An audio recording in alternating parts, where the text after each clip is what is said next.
Got back from a talk my college had on the female orgasm, and I gotta say, as a sit het guy, that other cis het guys should go.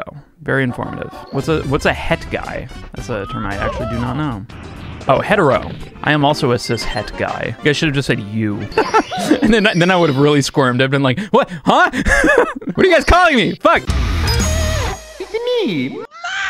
I feel like having a conversation about the female orgasm is like having a conversation on how to eat a pizza. One way that I think most people understand, there are other ways that are the actual ways to eat that kind of pizza, because every pizza is a little bit different, you know? You might want to do the fold technique, the fucking outer fold technique. You ever do that one where you fold the pizza like this way, and then it's like a reverse calzone, or scissors or not scissors. You can use scissors to cut the pizza. Apparently that's easier. But like a fork and knife if you're a psycho. Some people don't even believe pizza exists. Eat pizza with a fork. Like, you can do that. I'm gonna think you're insane, but you can technically do that. Pizza and the female orgasm are exactly identical. Eat pussy like it's pizza. Exactly. Get all the cheese. Some female orgasms are better with toppings. Tear it apart piece by piece. Pizza tearing's tough because how do you control it? Slurp the sauce. Hell yeah, dude. I'm a sauce slurper. What would the equivalent be of leaving the crust of the pizza for the female orgasm? Edging them. Get them right about there and then just leave the rest.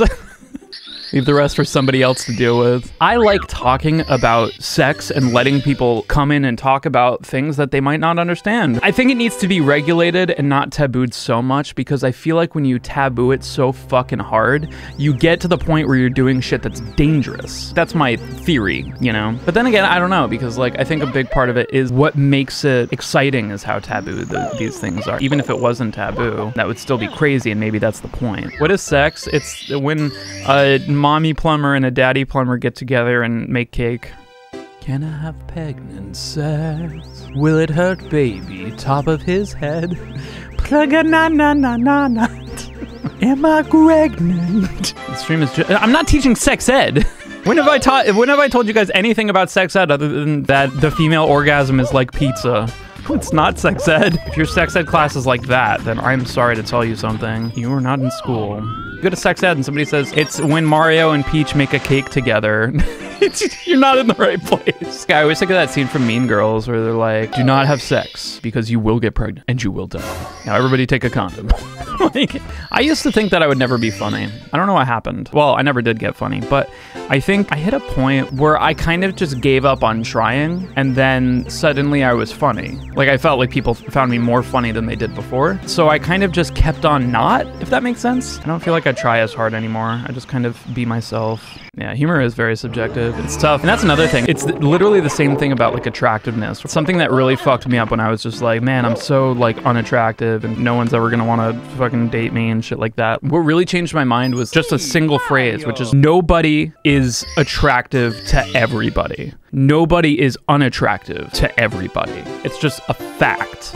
So it's like to say something like, oh, I'll never fucking meet somebody, or like, oh, I'll never date somebody, or no, I'll always have to like, I don't know, I'll always have to smoke Nick and suck dick. I have no redeeming qualities whatsoever. That's not true. Don't underestimate how ugly I am. You're on your journey, man. You'll get there. I guarantee you, somebody in the world thinks you're fucking hotter than Mario 64. People have this idea of like what's attractive, and there is no attractive. It's like neurotypical. Like nobody's fucking neurotypical. Everyone's got shit that they're dealing with, you know? It's the same thing with attractiveness. There's compatibility. Like people say like, oh, I'm never gonna date anybody because I'm fat. And it's like, well, then why do fat people get laid all the time? What's your fucking excuse? And then they'll be like, oh, it's something else. It's like, okay, then let's focus on that.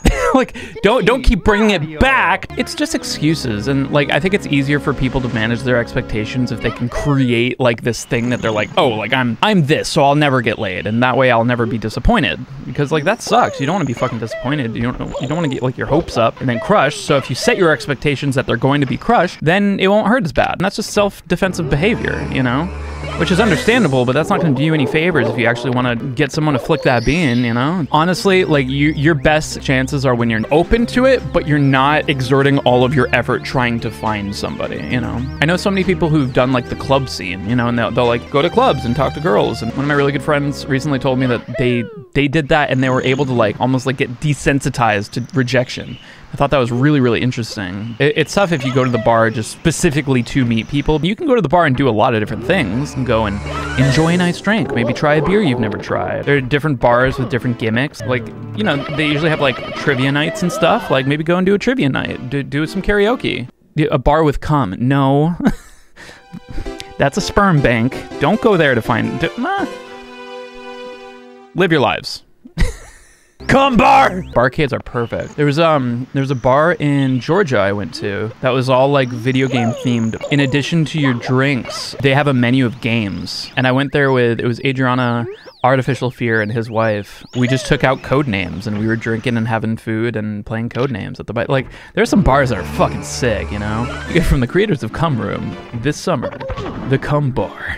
Isn't a barcade just Dave & Buster's? I mean, Dave & Buster's tried to like mass produce barcades. A good barcade has more heart than Dave & Buster's does. I enjoy drinking, but no one to go to bars with. So I'm like, how do I get home when I've been drinking? That's huge, especially for women. Dudes at bars are predatory.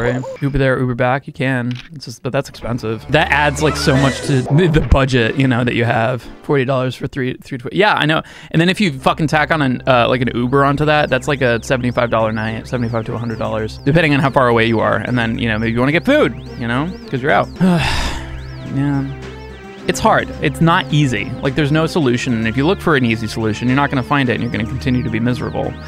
The actual fucking solution is to just do your best every fucking day. Be okay with the fact that you might have crippling disappointment, but at least you'll be much further along than you are now. Uber is pretty much the only other option because public transit. Yeah, well, absolutely. God, I could not imagine being a woman and traveling public transportation. It's fucking awful. I have no idea how you fix that. I always have a knife. Yeah, you shouldn't have to have a knife. You know, you shouldn't have to have a gun, but you do because other people might. Why are we a species that require you to? It sucks. You guys gotta stay safe. I wish it wasn't like that. Just get ripped. Yeah. I think there's a lot to say about utilizing internet stuff. I think VR chat is wonderful. VR chat's fucking pretty real. The people you can meet and stuff, it's like the same vibe. I think that's a great environment right now because that's a great way to meet people. You never know. And it's gonna be uncomfortable, you know, it's scary. For the switch over to 2021, we did a big VR chat hangout that Rubber Ross was hosting, and that was really fun. But there were so many people there. And I actually, like, even though I was in my room, I felt like I do when I'm at like a party with a ton of people. Like, you know, you have to kind of scope out like, all right, where's my crowd? And if I can't find my crowd, maybe I'll like go hover around another crowd awkwardly, you know, like not spooked and try to float around you and Adri the whole night. Yeah, well, like, I mean, I feel like that just goes to show how immersive it is to do that stuff in VR, you know? Like having the same exact like social anxieties that you would in real life in a virtual world. Being in a crowd reminds me of how lonely I feel. That is so deep, but very true. It definitely felt like the closest to like a con I've had in a long time for sure. There's some people that just don't vibe in those environments. There's some people who they do, you know? They want to be in a place where you're just screaming to be heard and you might have a conversation with somebody you might never ever talk to again. Everyone's got a different brain, you know? There are options. My thesis statement for this whole conversation is be careful how much excuses you make for yourself out of self-preservation. If you are constantly feeling depressed about the way your life is, if you're like, I would be happier with a significant other, but I'm too physically unattractive to have another, I would challenge that right now and say, dude, ugly people get fucked all the time. The way you talk to yourself in your own head is so important to curing your self-esteem. I mean, the idea is figure out why you talk to yourself like that. Is there somebody in your life that maybe potentially talked to you like that? It could be conditioned to, like, I'm gonna be real. I've had thoughts that were not very positive that I have in my head. Something that I did was I identified who that person was. Like, what's the voice? Like, who is that voice emulating in my own head? And figure that out. It's super hard to be positive about yourself, especially when you grew up with people who are not positive to you. And what happens is if you can speak to yourself like somebody you're responsible for taking care of, you're more likely to actually change behavior. Therapy helps. Hey, chat, come.